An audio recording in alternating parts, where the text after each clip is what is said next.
I would like to announce the last speaker for today, which is Dawn from Bellingham, Washington, with 33 years.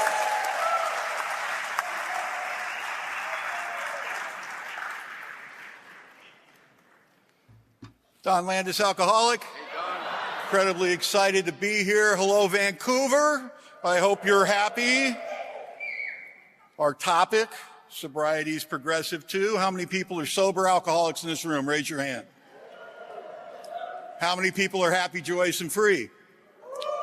If that ain't progressive, I don't know what is, because you weren't getting happy and sober in the same room with me before I got here. That's absolutely true.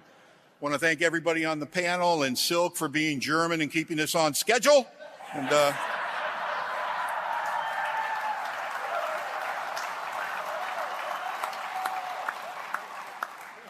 we will obey the rules.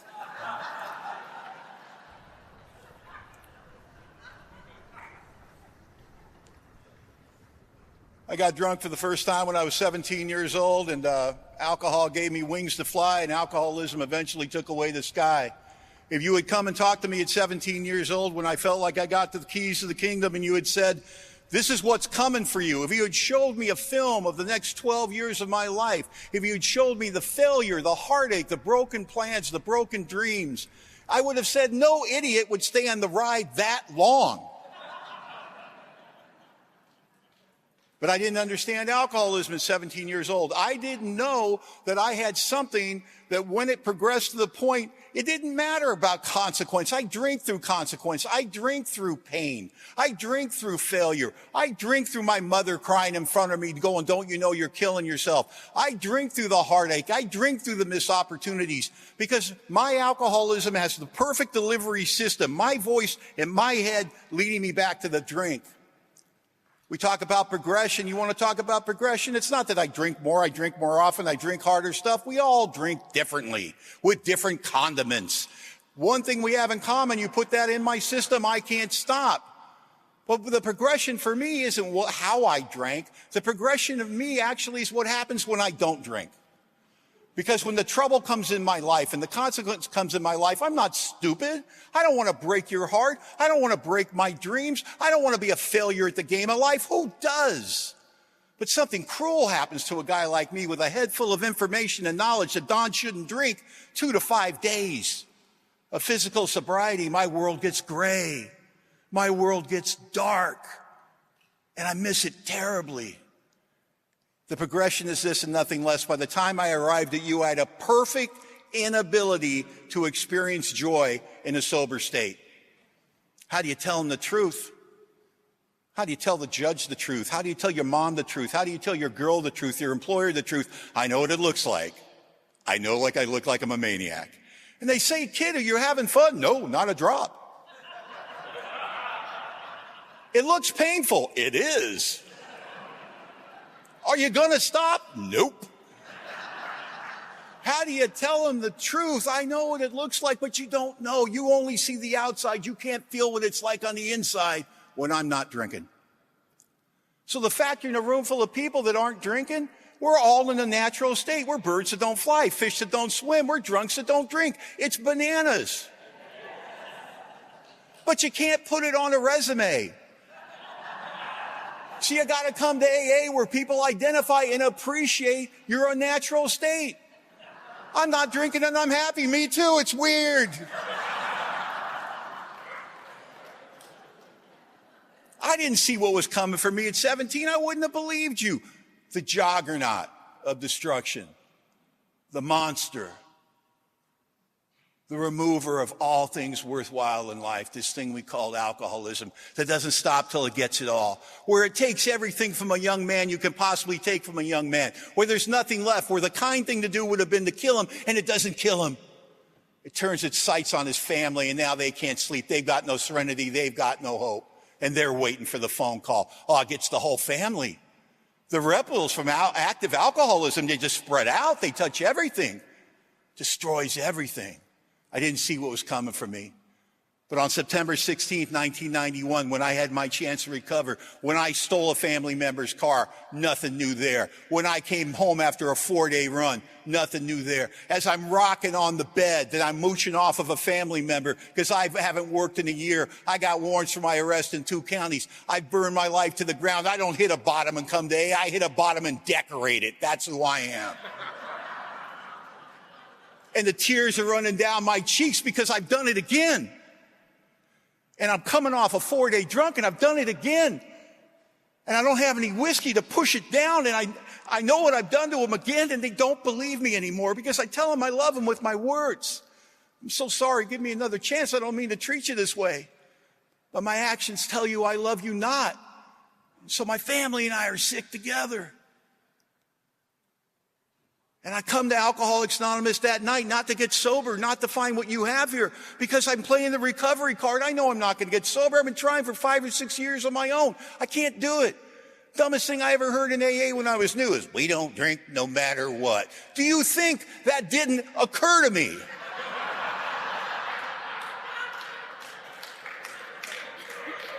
I drink no matter what.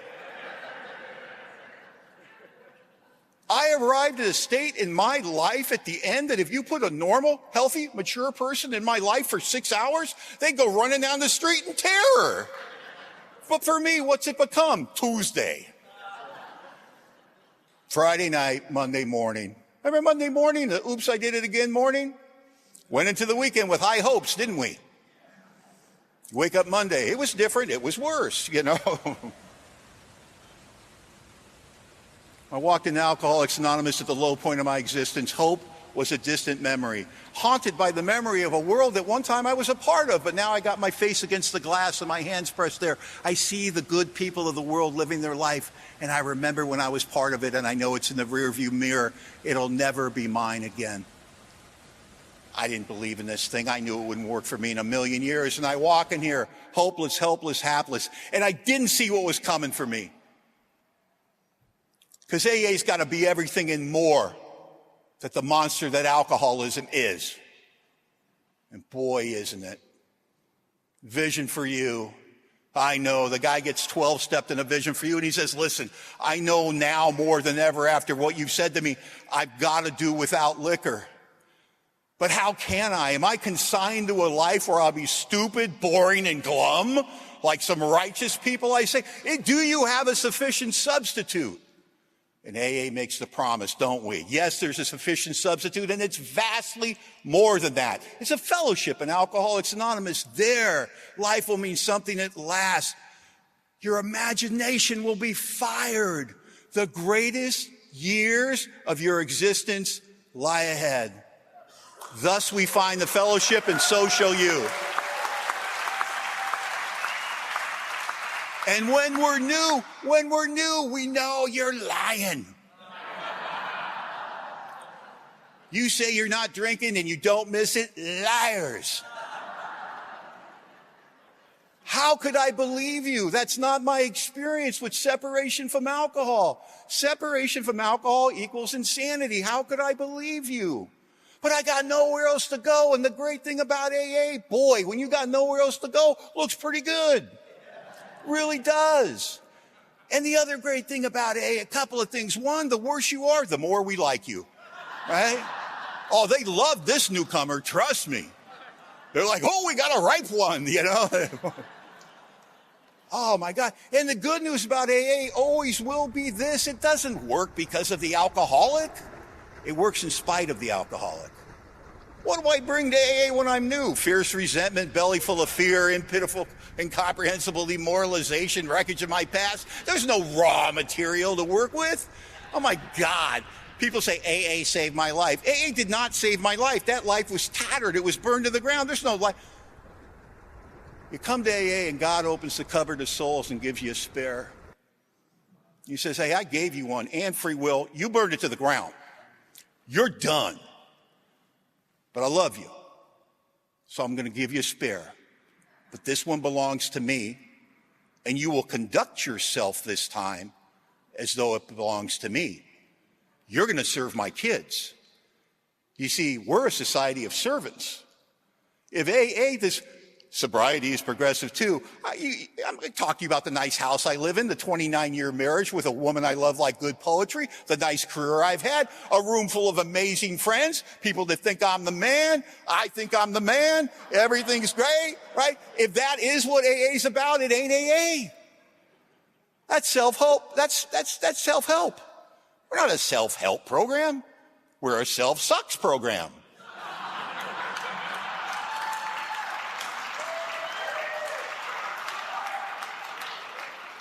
But I go to a lot of open meetings, man. We offer that stuff. We offer our drunk-a-log like we're doing voodoo. Like, if I just remember how bad it is, I won't do it again, you know. I went to jail 27 times. Piker, 52, you know. Like, oh, that's some kind of defense against drinking again. And then we talk about the good life we have, you know. Our education that we got, the house that we bought, the woman that we fell in love with. Like, that's going to keep us from drinking. It's alcoholism. Gifts don't keep you sober. Service keeps you sober.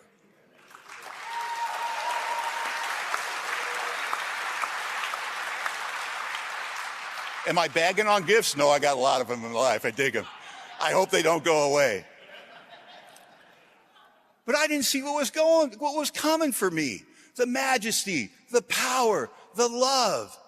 I mean, I come to AA and I'm done, but I'm unique, you know? I'm not the newcomer. I get a sponsor. I got 12-step, my second day in sobriety. Changed my life. Changed my life. I didn't know it. I didn't know I just hit the lottery in AA. I didn't know I got an active member of AA as a sponsor. So instantly I had a home group. I had commitments. I'm in the book. I'm working with others. I'm doing whatever he tells me to do. And I don't even know this guy. And I don't know why I was given this gift of wanting his approval. I have no idea. He wasn't that impressive, to be honest with you. And he used the ancient spiritual principle of the invitation to save my life, to create another AA member, to bring me into the center of the room, because we don't dominate. We don't order around here. We walk shoulder to shoulder with the new man and invite him to a new life. We make him the guarantee. Take our hand. We understand you took a long, long, dangerous walk in some dark, dark, dangerous woods, and there ain't no shortcuts. You got to walk out, buddy. But here's the difference. You walked in alone, but you're walking out with us. And we're Alcoholics Anonymous, and we know the way out. So grab our hand and hold on tight, because we lose a lot of them on the way out of the woods, and we don't want to lose you. And join us. Come with us. Do what we do. Go where we go, and we guarantee you, we have no idea what's going to happen to you.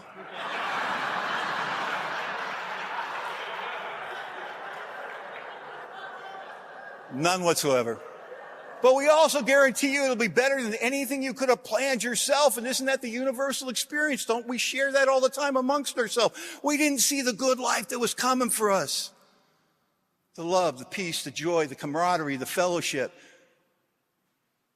I hated people when I got here. I hated anyone who was doing better than me, and everybody's doing better than me. It's hard to make friends, you know? There are so many people in this room I love with a capacity I did not have. There's a group of men back there that I learned to live from the Pacific Group in West Los Angeles. And we were like rabid dogs when young in sobriety. We were just running around, helping people move, doing 12-step work, showing up at meetings, setting up, cleaning up. Crazy. Crazy. But sober.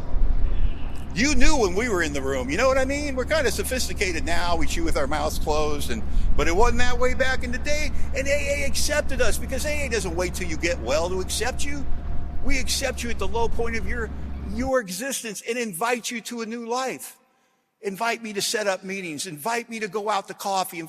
You're sitting there, man, with 12 other guys from AA. You know, you're so hungry, your stomach's rumbling. You got 22 cents to your name. And the waitress comes by and goes, "What do you have, kid?" You go, "I'm good," because you got that false pride. And she starts bringing the food back, and you find some eggs and cheap sausage and hash browns in front of you. And you say, "I didn't order this." She says, "Well, somebody did, kid, so I guess you're eating it." And a little ice around your heart starts to melt just a little bit. And you start feeling a part of something because you've been invited, and you don't know why.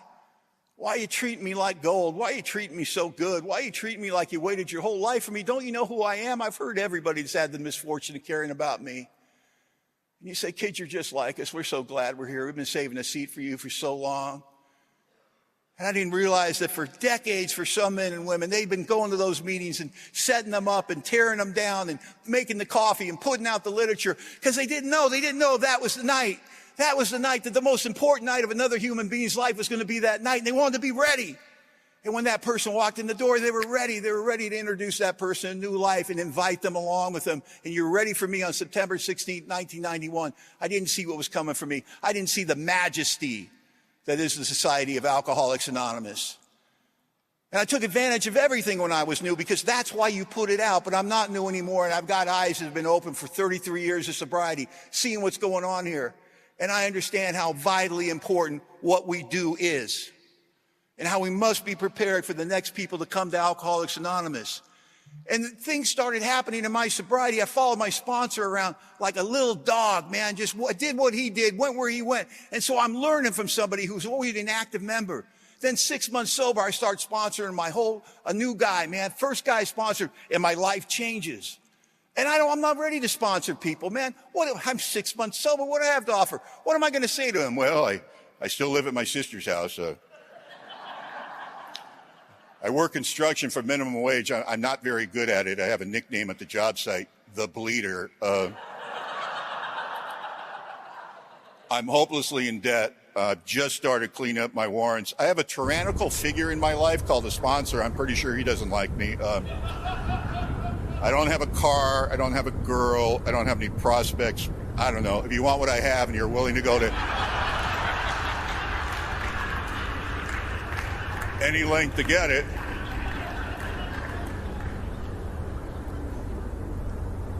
I didn't know the new man didn't care about any of that. I had 6 months continuous sobriety. He couldn't believe it. How did you do that? There's no waste in God's economy. Everything around here is a divine appointment. Just because I don't see the divinity in the invitation doesn't mean it doesn't exist. I was the perfect guy for that guy. You know why? Turns out he's functionally illiterate. But he had a car. I think he's doing better than me, so he would take me home after 2 meetings of Alcoholics Anonymous every night, and under the street light in front of my sister's house, I would teach him how to read using the big book of Alcoholics Anonymous. And if you heard that guy read today, you wouldn't think he went to Yale, but you would know he came here without impediment. Because we're AA, we don't care what you got. We don't care the trouble you have. Bring it. Be honest. Oh, I've made a mess of my life. We know. It's never going to be all right. We know.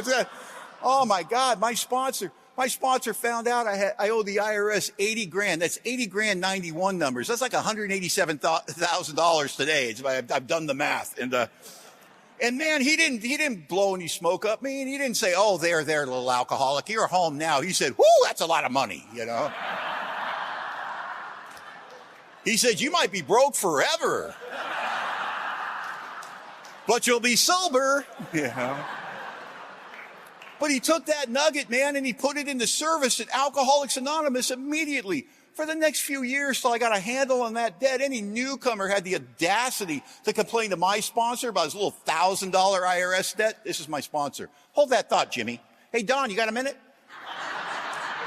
And I'd walk over innocently. He said, Don, tell Jimmy how much you owe the IRS. And I'd look at Jimmy and I go, I owe the IRS $80,000. And Jimmy would go, Jesus. And my sponsor would laugh and Jimmy would feel better. And I'd slink away going, well, I just want to be of service, you know. And I learned to laugh at my trouble in Alcoholics Anonymous. And if that isn't progression, I don't know what is. It's one of my big barometers of spiritual condition. Can I laugh at myself today? Can you play with me today? Can you tease me about my life today? When I have no sense of humor about myself, I've moved away from God. Because God made us hilarious. And if you find a sense of humor about yourself, you'll never be unamused. You know what I mean? I crack myself up all the time. But if you want, I got less than a minute. I want to tell you what progression looks like in my life. And it may not impress you, but it impresses me. Nobody cries in my house. I got a dog. She was abused. She's a rescue. Big German Shepherd. The DNA on her. She's 49% German Shepherd and 51% rodeo clown. You know what I mean? We're not... And I'll catch that dog looking at me with a look of love then I'll turn to my wife and go, we've been married 29 years. You've never looked at me the way this dog looks at me. I can go anywhere in the world in Alcoholics Anonymous and feel loved, supported, and safe.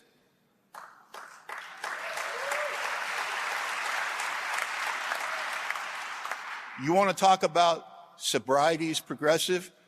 Life's lived forward but understood backwards. This is what I understand today.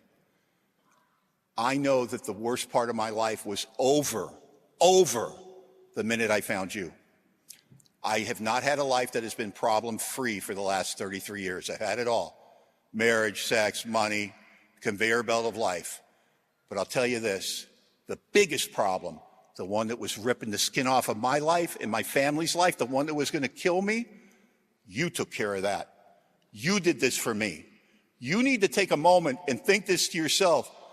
We are AA, and we saved that guy's life. I don't know what that means to you. It means the world to me. Thanks for listening.